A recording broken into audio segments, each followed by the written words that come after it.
Assalamualaikum warahmatullahi wabarakatuh. Bismillahirrahmanirrahim. Alhamdulillahirabbil alamin wa bihi nasta'inu ala umurid dunya waddin. Shalatu wassalamu ala syarafil anbiya wal mursalin sayyidina wa maulana Muhammadin wa ala alihi wa ashabihi ajma'in, amma ba'd. Yang terhormat Bapak Kasih Pinmat selaku juri pada lomba inovasi pembelajaran kali ini. Yang terhormat Bapak Arliansah, Ibu Tiwi Rudatin, Bapak Nurin, Bapak Ansari selaku panitia pelaksana yang saya hormati. Pertama-tama marilah kita panjatkan puji syukur kehadirat Allah Subhanahu wa taala, yang mana pada hari ini yang pertama kita bisa bersilaturahmi, yang kedua menindaklanjuti pelaksanaan lomba inovasi pembelajaran guru yang ada di madrasah kita masing-masing.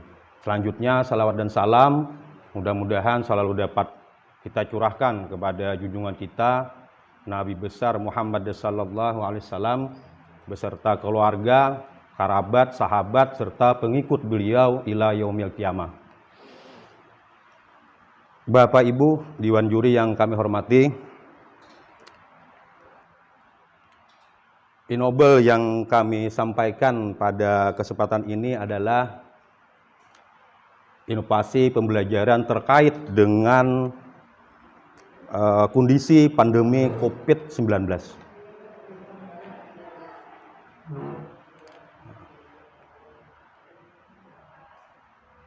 Mata pelajaran yang saya pegang adalah pendidikan kewarganegaraan dengan tema atau submateri integrasi nasional dalam bingkai Bhinneka Tunggal Ika. Integrasi nasional dalam bingkai Bhinneka Tunggal Ika ini adalah sebenarnya upaya menyatukan warga negara yang berbagai macam suku, ras, bangsa, dan agama sehingga mereka bisa bersatu dalam sebuah yang namanya Negara Kesatuan Republik Indonesia.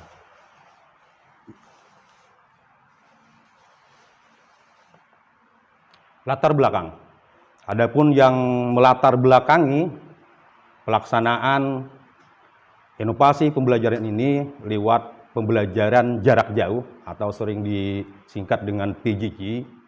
Yang pertama memberikan wadah bagi peserta didik tentunya di Madrasah Aliyah Nur Hidayah Hantakan. Yang kedua untuk memudahkan peserta didik, karena saya ngajarnya di kelas 10, dalam mengakses materi dan tugas daring atau dalam jaringan tanpa terbatas waktu. Yang ketiga menyediakan bahan tayang atau materi dan aktivitas tambahan untuk tujuan pengayaan dengan menggunakan terkait materi yang diajarkan. Kemudian yang terakhir yang melatar belakangi mengevaluasi pemahaman dan kompetensi peserta didik terhadap materi yang diajarkan melalui uji kompetensi online berbentuk kuis. Jadi nanti ada semacam soal multiple choice, pilihan ganda, yang saya berikan kepada siswa sebanyak 31 siswa. Namun soalnya tidak terlalu banyak, hanya 2-3 soal saja saya berikan di pilihan ganda tersebut.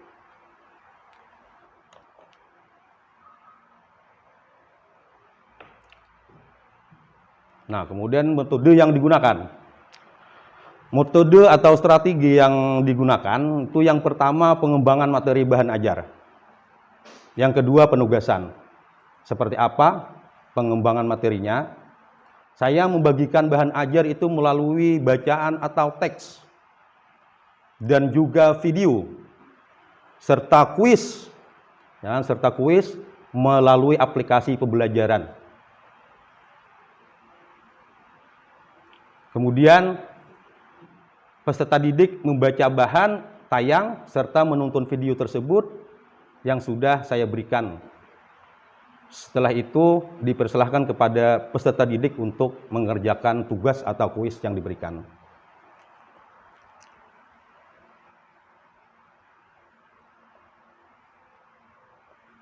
Media dan sarana pembelajaran. Metode pembelajaran ini diterapkan untuk menyampaikan bahan ajar. Yang pertama, sarana dan media ini adalah penyediaan bahan tayang berupa bacaan atau teks tadi.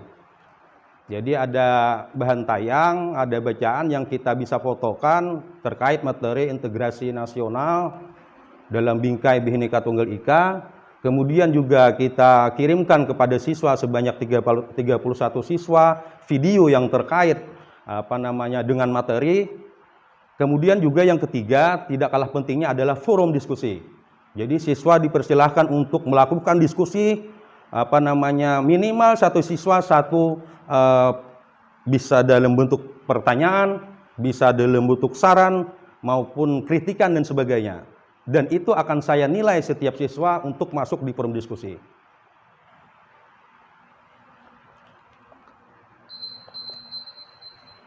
Nah ini. Kemudian kelebihan karya Nobel ini, yang pertama memberikan kesempatan kepada peserta didik agar mereka tetap aktif mengikuti pelajaran walaupun di saat pandemi COVID-19. Jadi tidak ada alasan bagi siswa untuk tidak belajar. Oleh karena itu perlu adanya inovasi pembelajaran yang saya buat sedemikian rupa untuk mempermudah siswa dalam rangka proses pembelajaran di Madrasah Nur Hidayah Hantakan. Kemudian yang kedua, tidak terlalu dibebani dengan waktu. Jadi waktu yang saya berikan itu hanya 3 hari. Tetapi saya masuk sesuai jadwal. Misalnya jadwal saya hari ini hari Sabtu, berarti dia 3 hari setelah hari Sabtu, Minggu, Senin, Selasa. Nah, Selasa baru bisa sudah bisa dijawab oleh siswa, termasuk kuis, termasuk diskusi dan sebagainya. Itu siswa sudah menyerahkan ke kita lewat media online tadi. Kemudian yang ketiga, memberikan pengalaman belajar yang baru namun tetap menyenangkan. Ini yang paling saya tanamkan. Walaupun siswa mendapatkan hal yang baru, tetapi dia sangat senang dalam belajar. Dia tidak akan pernah mengeluh dan sebagainya karena kita bikin media ini sedemikian rupa untuk proses belajar mereka di madrasah atau di rumah masing-masing begitu.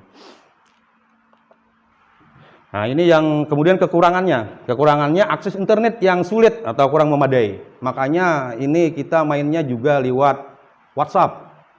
Tidak bisa kita lewat ruang belajar dan sebagainya lewat ini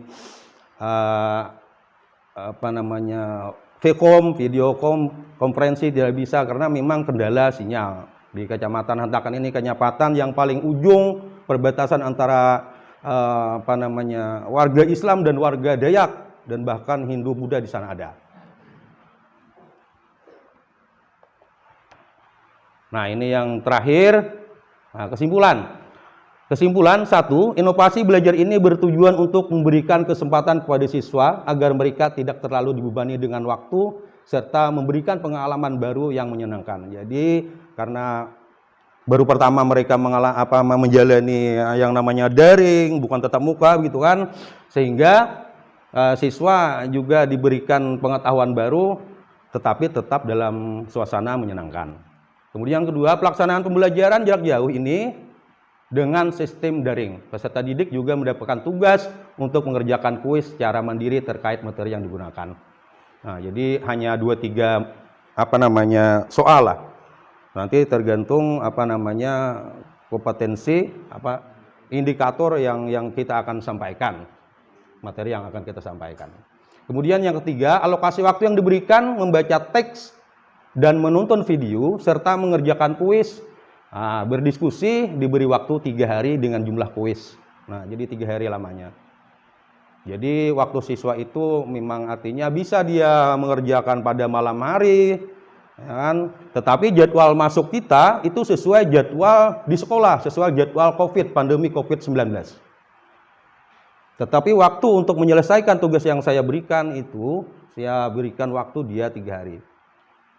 Bisa setelah bangun tidur, apa sebelum tidur dia bisa mengerjakan. Kemudian yang terakhir, yang ketiga, soal pada setiap sub pokok bahasan saya akan mengirim materi dan kuis sesuai dengan jadwal. Nah, sudah. Jadi sesuai dengan jadwal yang ada di madrasah, sesuai jadwal pandemi COVID-19. Oke. Terima kasih atas segala perhatian. Mohon maaf atas segala kekurangan. Billahi taufik wal hidayah wa ridha wal inayah wallahul muwafiq ila aqwamit thariq. Assalamualaikum warahmatullahi wabarakatuh.